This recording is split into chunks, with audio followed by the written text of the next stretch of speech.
Saudações, pessoal, vamos começar aqui o resumo, tá, sobre a matéria de tomografia computadorizada, né? Lembrando que são só os conceitos, né? A gente não vai se aprofundar. A matéria aprofundada ela é dada na especialização de tomografia, tá bom?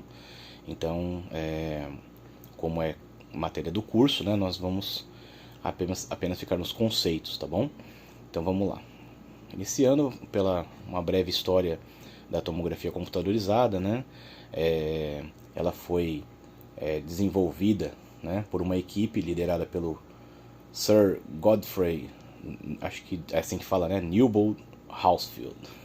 Creio eu que seja assim, não sou muito bom de inglês, mas eu creio que seja assim, tá? E ele ganhou um prêmio Nobel, né, de física por essa invenção, que foi uma invenção assim extremamente renovadora, né? Foi uma invenção que trouxe perspectiva para novas invenções também, tá? Que outras coisas surgiram através dessa invenção, tá bom? Foi no ano de 1972, né? E aqui no Brasil, né? O ano do primeiro aparelho instalado, né, foi em 1977, tá bom? No Hospital de Beneficência Portuguesa de São Paulo. Foi o primeiro equipamento de tomografia computadorizada do Brasil, ok? Não vou me apegar muito, até porque na avaliação de vocês eu não vou cobrar história, tá bom? Isso aqui é mais para curiosidade mesmo de vocês, tá bom? Vamos ficar mais na parte da modalidade de diagnóstico mesmo, tá bom? Então vamos lá. A tomografia computadorizada é um exame, né, de diagnóstico que vai usar raios-x, né, vai usar a atenuação no corpo do paciente e a detecção dessa atenuação, certo? Vai quantificar essa atenuação, tá bom? E vai transformar em dados, né? Então vai transformar em logaritmo, né? Em números, cálculos matemáticos. Esses cálculos matemáticos vão quantificar, né, e determinar a intensidade dos tons de cinza na imagem, tá bom? Então aqui nós temos detectores, vamos falar mais dos detectores daqui a pouco, né? E ela usa como base o movimento, né? Então o raio-x ele não usa movimento, né? Com algumas exceções, né? Nós sabemos que o raio-x em alguns casos usa movimento para adquirir imagem, mas assim, basicamente falando, né? Geralmente falando, na maioria das incidências radiográficas não usa, tá bom? E aqui no caso vai usar, sempre vai ter movimento, tá? Todos os exames de tomografia sempre vai ter movimento, tá bom? Seja de uma maneira ou seja de outra, né? Independente, sempre vai ter movimento, tá bom? Então, o que vai causar a diferença de estruturas anatômicas vai ser justamente a composição dessas estruturas. Então, por exemplo, o osso não tem a mesma constituição, né, a mesma massa que o músculo, né? Eles têm constituições bioquímicas diferentes, né? O osso ele tem muito cálcio, né? Ele tem uma matriz mineral. O músculo não, ele não tem uma matriz mineral, né? Ele em sua maioria formado por água, né? Então, obviamente, o osso é mais denso e o músculo é menos denso. Então o osso vai ter uma atenuação maior com o feixe de raio-x, igual no raio-x convencional, né? Então, na imagem você vai ter uma imagem mais branca, tá bom? Depois vamos falar mais disso quando a gente entrar em definição de imagem, né? Vamos começar pelas as gerações da tomografia. Então a gente tem a primeira geração da tomografia, né, que realizava apenas uma rotação de 180 graus. Né? Cada rotação demorava 4,5 minutos, ou seja, muito demorada, né? E possuía apenas um detector. Daqui a pouco eu vou mostrar como que é o movimento, tá, dessa tomografia. Na segunda geração, eles colocaram mais detectores, né, 30 ou mais, tá? E o período, né, se tornou menor. Então você reduziu, você coloca mais detector, né? Isso serve para todas as tomografias. Quanto maior o número de detectores, menor será o tempo de aquisição. Então você agiliza o tempo de aquisição, tá bom? Então, 15 segundos por corte ou 10 minutos para realizar um exame de 40 cortes, tá bom? Na terceira geração, incluíram um banco de dados de 960 detectores. Então, teve ali uma melhora muito considerável, né? E o tubo, né, que agora gira 360 graus em torno do paciente, completando um ciclo. Antes não era assim, né? Quando eu mostrar no desenho, vocês vão entender como que é. Mas agora a ampola gira 360 graus em torno do paciente, tá bom? O tempo de exame também foi significativamente reduzido, lógico, né, comparado à primeira. Agora de 10 a 5 segundos por corte, né? Em 1 minuto um exame inteiro do crânio, então 1 minutinho. Né, ficou bem melhor, até para, por exemplo, um paciente com trauma craniano, né, já pensou? Ele ter que ficar lá esperando, né, 10 minutos para ficar pronto o exame, ou talvez até mais, né, 40 cortes, se for mais que 40 cortes, demora mais tempo ainda, né. E nessa tomografia também já era possível realizar, né, exames, por exemplo, do tórax, do abdômen, tá bom? Quarta geração, né, foi desenvolvido o anel fixo, né, com mais de 4.800 detectores, né, já agilizou mais, então o tempo de aquisição ficou mais curto ainda, né. Então a diferença é que nessa aqui o detector fica de um lado e a ampola do outro, um fica contra o outro, né. Vou mostrar daqui a pouquinho para vocês na imagem, vocês vão entender melhor, tá bom? E aqui também varreduras inferiores a 1 minuto, né? Então continuou caindo o tempo de aquisição, ok? A quinta geração é o equipamento helicoidal, né? A diferença dele é que nesses equipamentos aqui, todos esses, tá? A mesa anda, certo? O aparelho corta e a mesa anda. Então ele é scan-scan que a gente fala, né? Anda, corta, certo? Nesse aqui não, nesse aqui, enquanto a mesa anda, o aparelho vai cortando em forma de hélice, tá? Então, por isso o nome helicoidal. Helicoidal quer dizer hélice, né? Então é uma aquisição que a ampola nunca para de girar, tá bom? Nesses aparelhos, nessas gerações aqui, nós temos fios, né? Em torno da ampola. Então a ampola está ligada por fios. Esses fios, eles limitam a rotação da ampola, né? Então, eles tiraram os fios e colocaram e ligaram a eletrificação da ampola num anel condutor, né? E aí ela consegue girar nesse anel condutor sem parar, né? Não rompendo fios. Então eles tiraram os fios, né? Eles abdicaram dos fios e fizeram um anel condutor para poder estar transferindo energia para o equipamento, tá bom? Então a quinta geração é helicoidal, né? Então rotação contínua do tubo, o tubo nunca para de girar, tá? E enquanto o tubo está girando e emitindo raio-x, a mesa entra dentro do gantry, tá? Daqui a pouco eu vou mostrar direitinho o que é gantry e tal, né? E hoje em dia nós temos, né, a partir de 98 para cá, surgiram os multislices. O que é multislice? Multislice quer dizer múltiplos cortes, né? Então, enquanto o aparelho gira no helicoidal, a cada giro, quando a mesa entra, ele faz um corte, tá? No multislice, a cada giro, ele faz 2 ou mais cortes, tá bom? Então depende de quantos canais o aparelho tem. Se o aparelho tem 2 canais, a cada giro ele faz 2 cortes, tá? Se o aparelho tem 320 canais, a cada giro ele faz 320 cortes, tá bom? Então é uma aquisição muito mais rápida, tá? Então, por exemplo, ó, tá escrito aqui, né? No exame de tórax, dependendo, né, da quantidade de canais, você adquire o tórax inteiro em 5 segundos. É muito rápido, tá? E tórax é uma varredura muito extensa, né? Porque o tórax é uma estrutura grande. Então você tem aqui uma aquisição de 5 segundos, é muito rápido, tá bom? Vamos entender melhor essas gerações, ó. Então, o primeiro, ele se movia, né? Aqui, ó. Daqui para cá, né? Assim, não, assim fica pior. Daqui para cá, e depois a ampola girava, aí ela parava e aí daqui para cá, tá bom?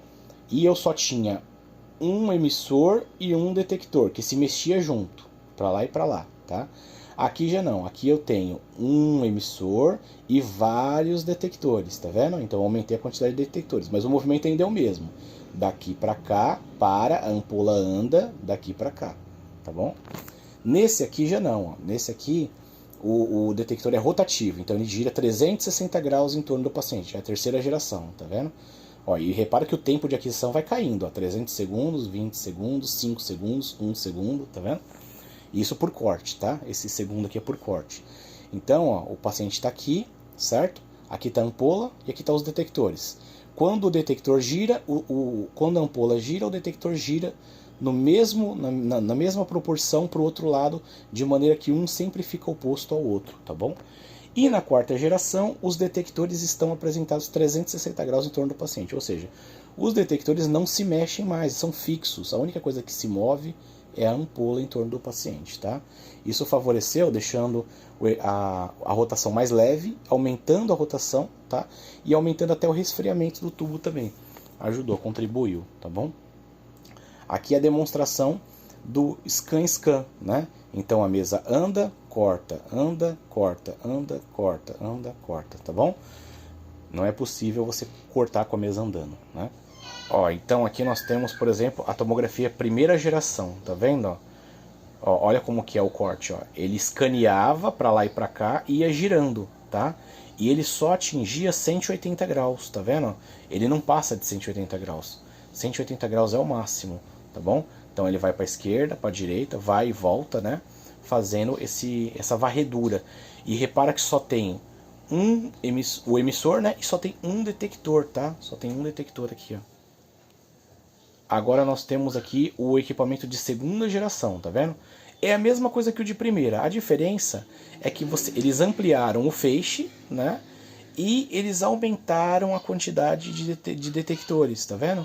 Ó, vamos dar um play de novo aqui, ó. Olha lá, tá vendo? Ó? Ele vai, volta, né? Ele vai e volta e tem mais detectores. Então isso diminuiu o tempo de aquisição de imagem, tá bom?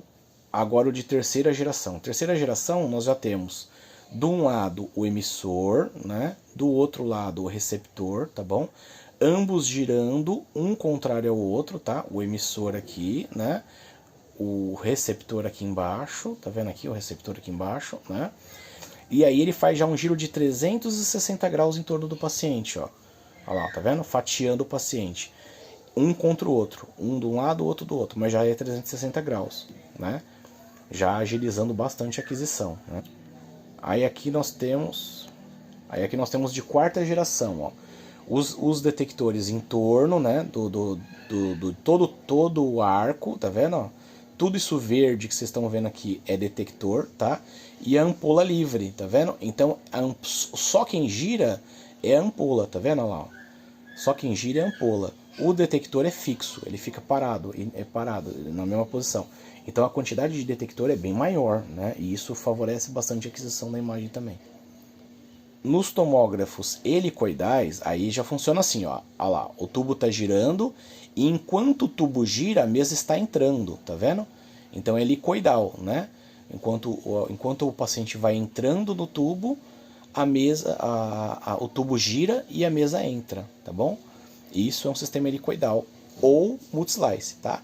Qual que é a diferença do helicoidal para o multislice? Simplesmente a quantidade de canais, tá bom? O helicoidal ele só tem um canal, né? E o multislice tem vários canais. É um helicoidal também, mas com vários canais. Então, o helicoidal, a cada giro ele faz um corte, tá bom? E o multislice, a cada giro, ele faz a quantidade de canais de corte. Então, por exemplo, se ele tem 64 canais, a cada giro ele faz 64 cortes, tá bom? Aí depende da quantidade de canais. A quantidade de canais é a quantidade de feixes multiplicado pela fileira de detectores, tá bom? Então, que nem a gente viu aqui no vídeo, né? O scan, corta, anda, corta, né? E o helicoidal. O helicoidal como que é? A mesa entra, certo? E enquanto ela está entrando, o aparelho está girando. Então, conforme a mesa vai entrando, o corte vai ser sendo feito de maneira espiralada, tá bom? E aí você consegue o volume, né? O que é o volume? O volume é um bloco de cortes que você consegue fazer reconstrução. Aqui nessa modalidade não existia volume, tá? Então você só tinha cortes, sempre no mesmo sentido, sempre axial, tá? E aqui não, aqui você tem um volume adquirido de maneira axial que você pode formatar, tá bom? E no caso do multicorte, né, do multislice, é um helicoidal também, só que a cada giro ele faz, ó, 4 cortes. Corte 1, 2, 3 e 4. Tá vendo aqui na imagem? Ó, né? Corte 1, 2, 3 e 4. Tá bom? Então, a cada giro que ele dá, ele faz 4 cortes. Tá? Então é um helicoidal multicorte. Tá bom? Aqui é o exemplo, né? Ó, multicorte ou multislice. Né? Slice quer dizer corte. Tá bom? Então aqui eu tenho feixe único, tá vendo? E aqui eu tenho feixe de 4 detectores, tá vendo? Então a cada giro que ele faz 4 cortes, entendeu? Então é um benefício muito grande. Aqui a cada giro ele só faz um corte, tá bom? Aqui é um exemplo, né? Com um aparelho com 2 emissões, tá? E com 8 canais, tá vendo? Ele tem 641 detectores, 671, desculpa. 671 detectores aqui, né, nessa faixa aqui. Aí aqui ele tem 8 canais, né? 8 canais, então tem 8 fileiras de detectores, certo? E ele tem 2 feixes. Então se você multiplicar os 2 feixes pelos 8, né, você tem 16 cortes por giro. Então a cada giro que ele der em torno do paciente, 16 cortes serão realizados, tá bom? Agilizando bastante a aquisição, né? Então, o tomógrafo multislice, aqui eu tenho um exemplo de um tomógrafo multislice, né, da Toshiba, tá? E aqui está mostrando os equipamentos, né? Mesa, o suporte de cabeça, o gantry, né? O comando, o laser e a injetora de contraste, né? Aqui eu tenho uma sala com 2 ar-condicionado, né? Dois equipamentos de ar-condicionado, porque o equipamento esquenta muito, então eu preciso de uma refrigeração mais eficiente do que as salas de raio-x, tá bom? Aqui eu tenho a mesa, essa mesa ela desce e sobe, para o paciente subir e deitar nela com mais conforto, tá bom? E ela entra e sai nesse orifício do gantry aqui, tá? Que é o orifício de entrada do gantry, tá bom? O gantry é o equipamento, é considerado o equipamento onde é criado a imagem, tá? Onde é feito o raio-x, tá bom? O número 2 é o suporte de cabeça, ele está aqui, tá? Porém, ele pode ser removido conforme a necessidade, porque nem sempre o exame é da cabeça, né? Então você pode precisar retirar ele, tá bom? O gantry é o 3, né? Lá dentro está a ampola, estão os detectores, o sistema de resfriamento, está tudo aqui dentro, tá? O 4 são os comandos do gantry, que é onde você sobe a mesa, desce a mesa, liga o laser, desliga o laser, zera o exame, tá bom? Zerar o exame é um botão que você aperta, que você informa para o aparelho que ali é o ponto zero. Então se você quiser lá, quando você estiver fora daqui, estiver dentro da cabine de comando, e você quiser voltar para o zero, você pode. Se você esquecer de zerar aqui, você não pode. Por quê? Porque você não zerou e você não informou para o equipamento qual que é o ponto zero. Então, toda vez que você atingir o ponto zero do Scout, você vai lá e zera o equipamento, né? Para ficar mais prático para você, caso você precise repetir alguma coisa. Aí temos o 5 aqui, que é o laser, né? Ele vai projetar lasers no corpo do paciente para você centralizar o paciente, tá? Para ele estar no centro da aquisição. E o 6 aqui é a injetora de contraste automática, né? A enfermagem punciona a veia do paciente e liga essa injetora na veia do paciente. E aí a injetora injeta o contraste por você. Você não precisa, a enfermagem não precisa estar injetando.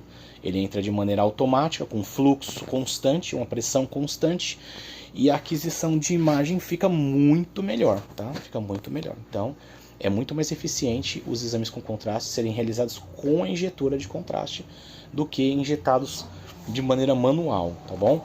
Tem exames que não podem ser de maneira manual, tá bom? Por exemplo, as angiotomografias só podem ser feitas com injetora de contraste, tá bom? Não tem outra maneira de fazer, tá bom?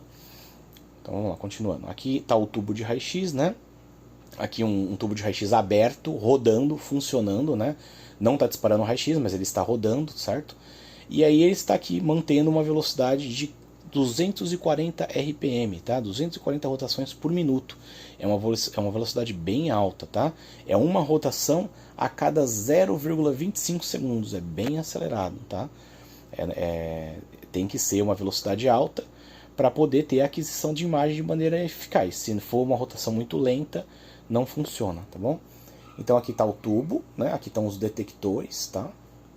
E os detectores, eles são emissores de luz, tá? Então eles são fotoestimulantes por raio-x. Quando o raio-x atinge a matriz deles, eles produzem luz. É óbvio que a luz não é a mesma. Por quê? Porque depende da atenuação. Então, como a gente já conversou, quanto mais forte é o raio-x, mais forte é a luz criada, mais forte é a luz detectada. Aí ele transforma essa intensidade de luz em dados matemáticos, né? Tem números. Então, quanto maior for o número, maior será o contraste de imagem em pixel na imagem gerada na tela, tá bom? Então, ele tem fotomultiplicadores, esses fotomultiplicadores captam a luz criada, né, pelo raio-x interagido aqui e transformam em quantidade de dado, né? Quanto mais dados, mais branca fica a imagem, tá? E quanto menos dados, mais preta fica a imagem, né? A imagem preta é para o lado negativo, a imagem branca para o lado positivo, tá bom? Aqui nós temos agora a definição do que é pixel, voxel, matriz e volume, tá? Vamos lá, o que é pixel? Então, pixel é a menor imagem, a menor parte de uma imagem. Então é a parte que, se você ampliar, você vai chegar num ponto diminuto, quadradinho, que não dá mais para dividir ele, não dá mais para ampliar ele. Ele é o pixel, né? E o voxel é igual ao pixel, só que ele possui mais uma dimensão. O pixel, ele tem altura e largura, tá? O voxel, ele tem altura, largura e profundidade. Ele é 3D. Então aqui nós temos imagens 2D, por exemplo, os raios-x, né? E aqui imagens 3D, como por exemplo as imagens de tomografia reconstruídas, tá? O que é o volume? O volume é o conjunto de voxels, tá? E a matriz é o conjunto de pixels, tá bom? Se eu tenho 1500 pixels na longitudinal e 1000 pixels na transversal, então eu possuo 1.500.000 pixels no total. É uma multiplicação, né? Ou seja, é 1,5 megapixels, né? Porque 1 mega é relacionado a 1 milhão, tá? Então é 1,5 megapixels. E o que é o volume? É o voxel. O volume é o voxel, né? Então o que é o volume? O volume é o bloco, né? Eu radiografo a cabeça inteira, né, no sistema helicoidal, e aí eu consigo um bloco, certo? Que só é possível adquirir nas tomografias helicoidais, tá bom? Nas tomografias convencionais, você não tem volume, você só tem imagens em 2D, tá? Que são as fatias, né? Em 2D. Aí, para você ter a imagem 3D, você tem que reconstruir, você tem que adquirir a imagem de maneira helicoidal, tá? Então, só do helicoidal para frente que você trabalha com o voxel, tá bom? Então, aqui um exemplo do pixel, né? Ó, eu tenho um objeto, aí dentro desse objeto ele tem um material denso, esse pontinho aqui, ó, esse pontinho é mais denso, certo? E o material do resto do objeto é menos denso, né? Então o que acontece? Se radiografa isso aqui, o material menos denso fica mais escuro, fica cinza, tá vendo? E o material denso projeta uma imagem branca, certo? O que isso quer dizer? Esse ponto branco que criou aqui é um pixel da imagem, certo? Um pixel. E esse pixel ficou branco por conta do objeto mais denso, né? Então os objetos mais densos tendem a ir para o branco e os objetos menos densos tendem a ir para o escuro, para o preto, tá bom? Aí temos diversos tons de cinza, né? Entre o branco e o preto tem diversos tons de cinza, aí depende da constituição do material. Isso numa formação de imagem 2D, num raio-x, por exemplo, né? Aqui tem um exemplo do pixel, ó. Eu tenho aqui uma ortopantografia, né? Aí aqui eu tenho um trechinho da imagem, ó, ampliado, e aqui eu tenho um trechinho da imagem ampliado menor ainda, ó, bem ampliado, tá vendo? Esse quadradinho é esse quadradinho. Repara que quando você amplia muito, você começa a ver os pixels. Olha os quadradinhos aqui, ó. Aqui, nessa imagem aqui, ó, eu não vejo pixel. Nessa aqui, eu não vejo. Nessa também não. Tá ampliado, mas eu ainda não vejo. Nessa aqui eu já vejo os pixels, ó. Eu tô vendo os quadradinhos da imagem, tá vendo? Que são as menores unidades da imagem, que eu não consigo ampliar depois delas. Chegou nessa ampliação, acabou. Eu não consigo mais ampliar a imagem, porque é a imagem mínima, os pixels, tá bom? Aqui é a escala de Hounsfield. Então o que acontece? Na tomografia, assim como no raio-x, nós temos diferenciações de tons de cinza. Temos imagens brancas, imagens cinza escuro, cinza médio, cinza claro, né? Imagens pretas. Né? Então temos várias tonalidades de imagem. E a escala de Hounsfield, que foi a escala que o próprio Hounsfield desenvolveu, né? É a escala do mais preto até o mais branco, tá? Qual que é o mais preto? O mais preto é o -1000, é o ar, tá? E o mais branco é o mais 1000, tá bom? O mais preto equivale ao ar, tá? Então o ar e os gases vão variar entre -120 e -1000, tá bom? E o mais branco é o contraste e o osso cortical, tá? E o osso cortical, que vai variar entre 100 e 1000 positivo, tá? Que é a imagem branca, né? Branca brilhante. Aí temos o osso normal, né? O osso trabecular, que é 100, certo? Que é branca também. A água, né? A água, ali o sangue também, que é entre 0 e 100. E a gordura, né? Que é entre menos 60 e menos 100, tá? Que a gordura acaba sendo mais radiotransparente até do que a água, tá bom? No caso da imaginologia, tá bom? Essas são as densidades. E no equipamento eu consigo ver, se eu colocar o mouse em cima, né, e usar a ferramenta, eu consigo ver qual que é a densidade daquele elemento que eu estou estudando. Então, por exemplo, se eu colocar o mouse em cima do contraste aqui, ele vai me dar, né, a densidade branca brilhante aqui, ó, né, entre 100 e 1000, tá? Se eu colocar aqui em cima. E assim por diante. Se eu colocar em cima do fígado, vai dar uma densidade parecida com a gordura aqui, um pouquinho mais densa, tá? O que são cortes, né? O que são cortes? Então o aparelho ele gira em torno do paciente e cada giro que ele dá em torno do paciente ele faz um corte, tá bom? Esse corte ele tem uma determinada espessura, tá vendo aqui, ó? É como se fosse um pão, né? Eu tenho lá o pão de forma e aí ele tem fatias, certo? Cada fatia do pão de forma é um corte da tomografia aqui, ó. Tá vendo aqui, ó? Eu tenho aqui um corte verde aqui, ó, no abdômen, tá? E aí gerou essa fatia aqui do pão aqui, ó, como se fosse, né? Imagina que esse abdômen aqui é um pão, né? Aí eu fatio o pão em várias fatias, certo? Essa fatia é uma das fatias, é essa fatia aqui do pão, né? Seria, no caso. Então aqui eu tenho um corte, e esse corte ele tem uma profundidade, né? Que é a terceira dimensão do voxel. Lembra que eu falei? As partes que você está vendo de frente aqui são pixels, né? E a profundidade é o voxel. É por isso que na tomografia eu consigo reconstruir imagens 3D, porque tem a profundidade também. Ele não conta só a superfície da imagem, ele conta a superfície e a profundidade, tá bom? Por isso que eu consigo reconstruir, né? Então aqui, no caso, a demonstração, né, do corte, como é feito. Aí tem de um lado a ampola, do outro lado o detector, e eles giram em torno do paciente, né, e fazem essa aquisição. Nos tomógrafos mais antigos, eu não conseguia reconstruir. Então, se eu quisesse fazer essa imagem é axial, né, é axial. Se eu quisesse fazer uma imagem coronal, eu precisava cortar de maneira coronal. Não tinha outro jeito, tá? Hoje em dia não precisa mais, porque eu consigo reconstruir a imagem, né?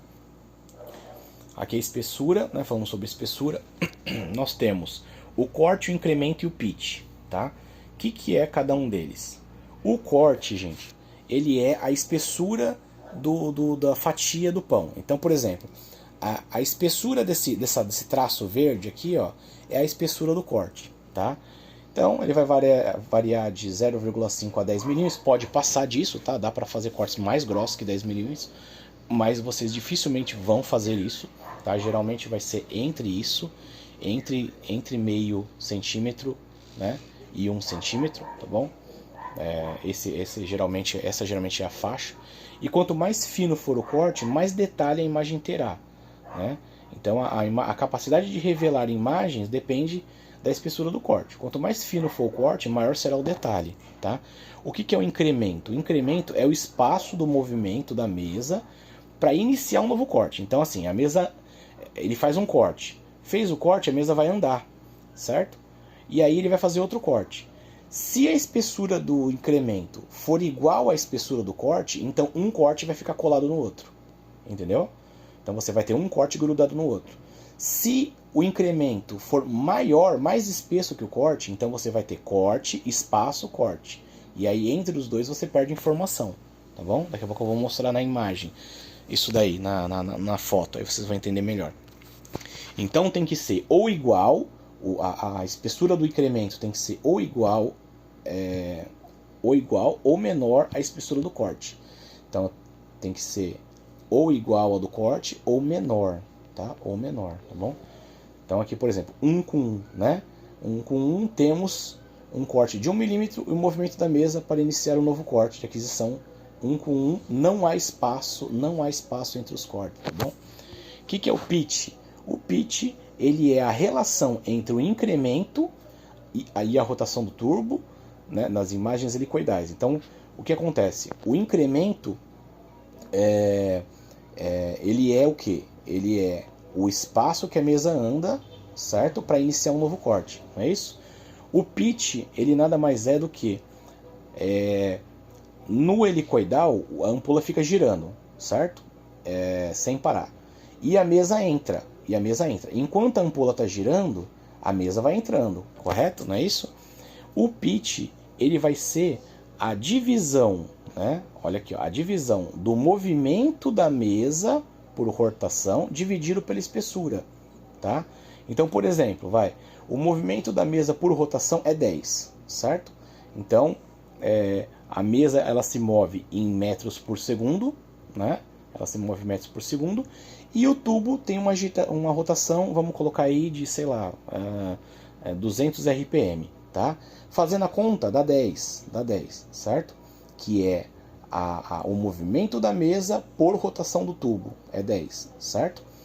Se você dividir 10 pela espessura do corte, que é 10, vai dar 1, tá vendo? Vai dar 1. Conforme você aumenta o pitch, né, o que acontece? Você desproporcionabiliza o movimento da mesa pela rotação do tubo. Ou seja, nesse caso aqui, ó, o que está acontecendo? Ó, repara na imagem, né? Eu tenho isso aqui é essa imagem, isso aqui é essa imagem e isso aqui é essa imagem. O que está acontecendo aqui, ó? Os cortes estão um do lado do outro. Por quê? Porque a proporção do movimento da mesa em relação à rotação do tubo é de 1. Então, a mesa e a rotação do tubo estão numa rotação sincronizada, entendeu? Quando eu aumento o movimento da mesa em relação ao tubo, a mesa entra tão rápido que o tubo não consegue pegar todas as informações do paciente. E eu começo a criar lacunas entre o espiral, entendeu? Essas informações que ficam, né, esses buracos entre o espiral, eles são imagens perdidas. Ou seja, são imagens que eu não radiografei, entendeu? Não tem como, são imagens que, se por exemplo, se tiver um cálculo aqui, ó, entre um espiral e outro, já era, eu perdi essa informação, entendeu? E no caso quando o pitch sobe muito absurdo, ó, quando a mesa entra muito rápido em relação à rotação do tubo, o que acontece? Eu tenho espaços muito grandes, ó, e aí o exame fica totalmente ineficiente, tá? Então o certo é realizar exames com um pitch de 1, tá? Com um pitch de 1, que aí você não tem espaços entre o espiral, tá bom? E aí você forma um bloco, né? Um volume, a gente chama de volume, íntegro, totalmente íntegro, tá bom? Aqui as explicações, ó. Então, ó, quanto mais o corte aumenta a espessura, né? Mais grosso fica, tá vendo aqui, ó? Olha, esse aqui 10 milímetros, tá mais grosso, né? 5 menos grosso, 3 menos e 1 milímetro bem fininho aqui, tá vendo? Ó? São as espessuras. Então as espessuras do corte são as espessuras da faixa de raio-x que vai passar pelo paciente, tá bom? Aqui no caso, ó, nós temos um faceamento de 5 milímetros de espessura por 5 milímetros de incremento. Então o que aconteceu? O aparelho fez um corte, né? Fez um corte de 5 milímetros. A mesa andou 5 milímetros, cortou 5 milímetros, andou 5 milímetros, cortou 5 milímetros, entendeu? Então, o espaço, não existe espaço entre os cortes, ó. né? Os cortes ficam grudados um no outro. É isso que tem que acontecer, tá bom? O que pode acontecer é isso aqui, ó, a interpolação. Aí tudo bem, não tem problema. Os cortes podem se sobrepor, entendeu? Ó, sobrepôs aqui no caso, né? Então aqui os cortes estão sobrepostos, um encavalado no outro. Não tem problema.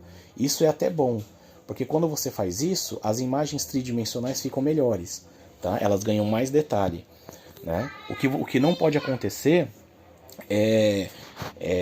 eu ter espaço entre as imagens. Então olha aqui, ó, por exemplo, eu tenho 5 mm de espessura e eu tenho um pitch de eu tenho um incremento de 7. Então ele cortou 5 e andou 7. Cortou 5, andou 7. Cortou 5, andou 7. Ficou lacunas entre os cortes. Isso não pode acontecer, tá bom? Então as imagens têm que ser ou faceadas ou interpoladas, tá bom? Beleza, continuando. Vamos lá para a característica da aquisição, né? Nas características de aquisição nós temos FOV, janela, filtro, a largura da janela e o nível da janela, que é o window inch, né? E o window level, tá bom? Que é o WWWL, que são parâmetros que aparecem na tela para você, tá bom? O que é o FOV? Primeiro, FOV é o Field View, né? O que é o Field View? É o campo de visão, tá? Ou seja, o FOV vai determinar o que você vai tomografar. Tá vendo esse crânio aqui, ó? Tá vendo esse quadrado em torno do crânio? Isso é o FOV. Se eu aumento o quadrado nessa direção e nessa direção, eu aumento o FOV, ou seja, eu aumento a área a ser tomografada, tá? Então, a largura desse quadrado determina o FOV, tá? Quanto mais estreito for o FOV, melhor é o detalhe da imagem, tá bom? E quanto mais largo for o FOV, né, pior é a qualidade da imagem. Então eu perco resolução espacial, tá bom? Janela, né? Window. O que é janela? Janela, gente, determina o que eu tô tomografando. Então a janela, existem várias. Existem janela para tórax, para pulmão, para osso, né? E elas recebem o nome da estrutura em inglês, né? Chest, né? Osteo, lung, né? Que são as estruturas em inglês. Então, por exemplo, chest, tórax, certo? Então é uma janela para tórax, para ver tórax, tá? Aqui no caso eu tenho duas janelas, ó. Essa é a janela para abdômen, tá vendo? Que é a janela abdômen, né? Em inglês, né? E essa é a janela para osso, que é osteo, né? Ou bone, né? Bone, que é osso em inglês, tá bom? É a mesma estrutura, mas com janelas diferentes, tá? E com filtros diferentes também. O que é o filtro? O filtro, ele determina o contraste. Então, quando você pega um filtro mais suave, você vê melhor as estruturas moles, tá? E quando você pega um filtro mais duro, né, um filtro mais rígido, você pega estruturas ósseas com mais detalhe, tá? Então, por exemplo, eu tenho o filtro Sharp, né? Sharp quer dizer afiado, né? Mais fino, mais afiado, tá? E o filtro Smooth, né? Que quer dizer suave, né? Mais suave, que é melhor para partes moles, tá bom? Então, é isso aí. A largura da janela, né, não quer dizer largura de tamanho, tá, gente? Ela refere-se, na realidade, à variedade de tons de cinza que determina o contraste, tá bom? Então, quanto maior for o WW, maior será o contraste da imagem, tá bom? E o WL determina o brilho, tá? Então, é brilho versus contraste, tá bom? Quanto mais você aumenta o WL, mais você aumenta o brilho, ou seja, mais branca a imagem fica, ou mais preta. E aqui ela fica mais contrastada ou menos contrastada, tá bom?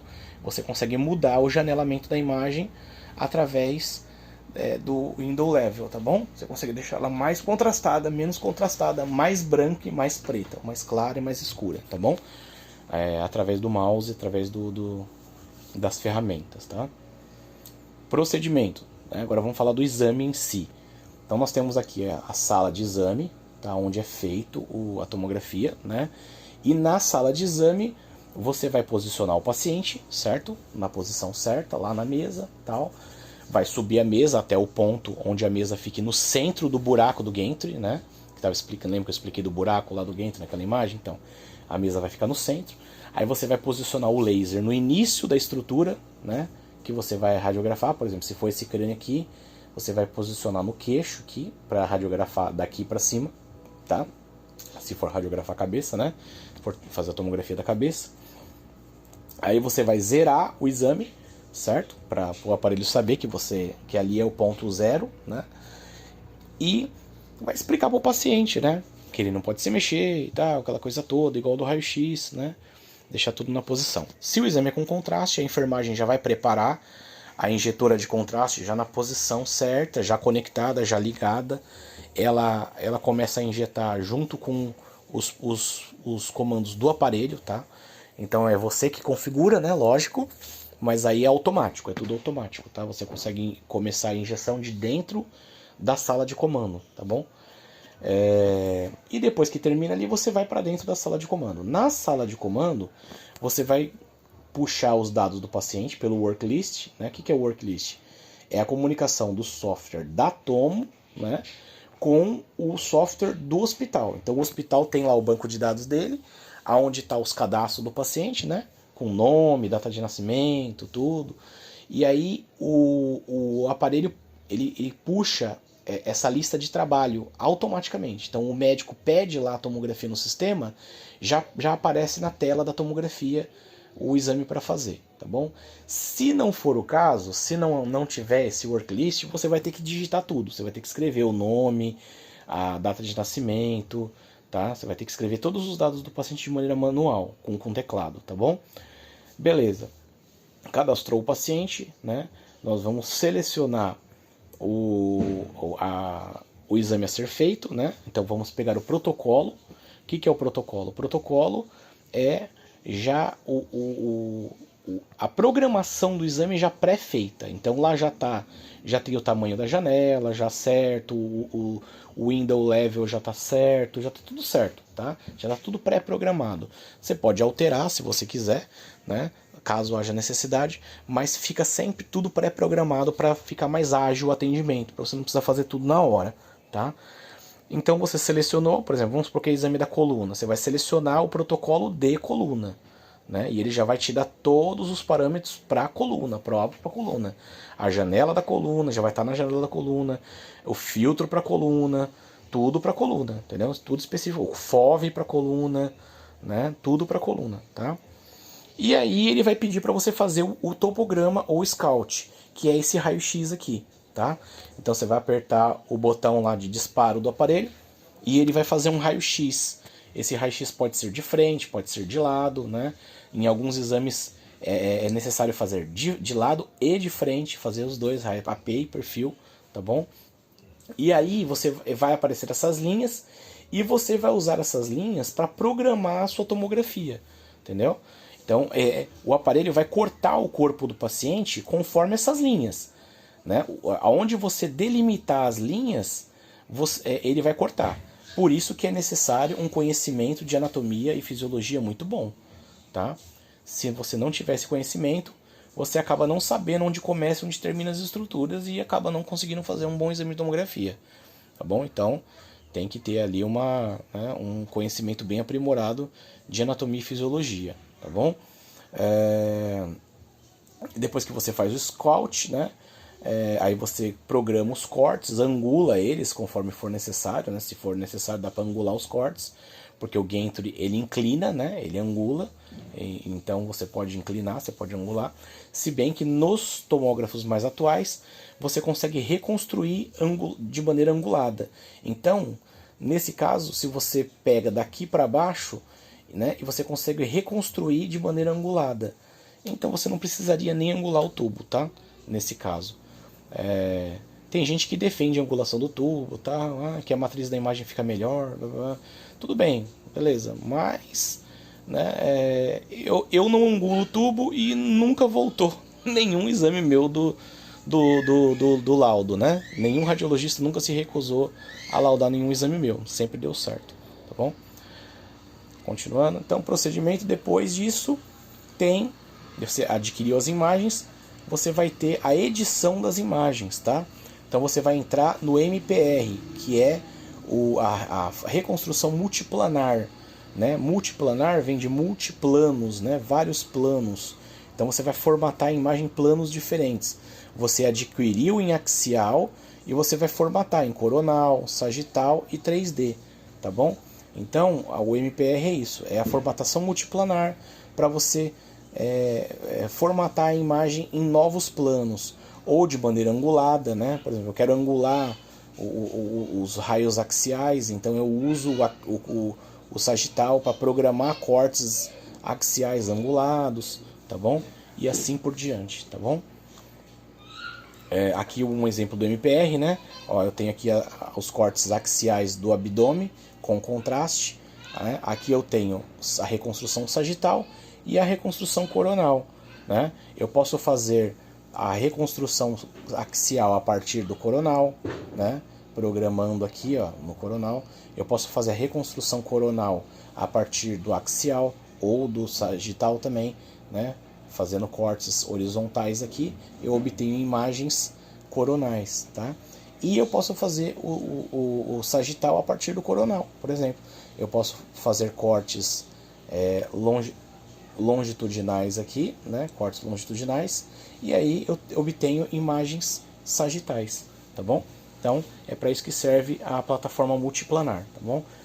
Para mim reconstruir em vários planos.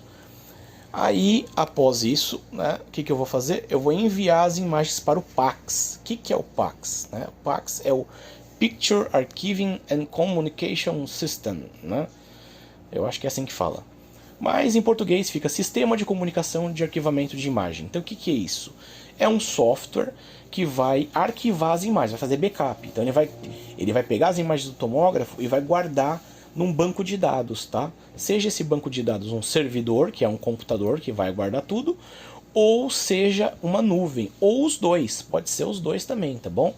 O PAX, gente, ele vai possibilitar que todos os computadores da clínica, né, caso ele esteja instalado em todos os computadores da clínica ou do hospital, ele vai possibilitar que você veja a tomografia de qualquer computador. Por quê? Porque se você liga esses computadores no servidor, onde as imagens estão, então eu posso mexer nas imagens em qualquer lugar. E eu posso manipular elas também, eu posso reconstruir coronal, sagital, no PAX também. E eu posso imprimir no PAX também se eu quiser, tá bom? Então o PAX ele serve para os médicos poderem acessar as imagens, né, darem laudo e tudo mais, tá bom? E você pode imprimir também, né, no raio-x, desculpa, na tomografia, lógico, né? Você pode imprimir tanto do PAX quanto da tomografia. Aí você pode imprimir tanto em filmes termiônicos como em papéis, tá bom? Caso seja necessário imprimir por algum motivo, tá bom? Mas hoje em dia a imagem digital, é lógico, é muito melhor, né? É muito mais satisfatório você ter uma imagem digital, tá bom? E é isso aí, galera. Um abraço.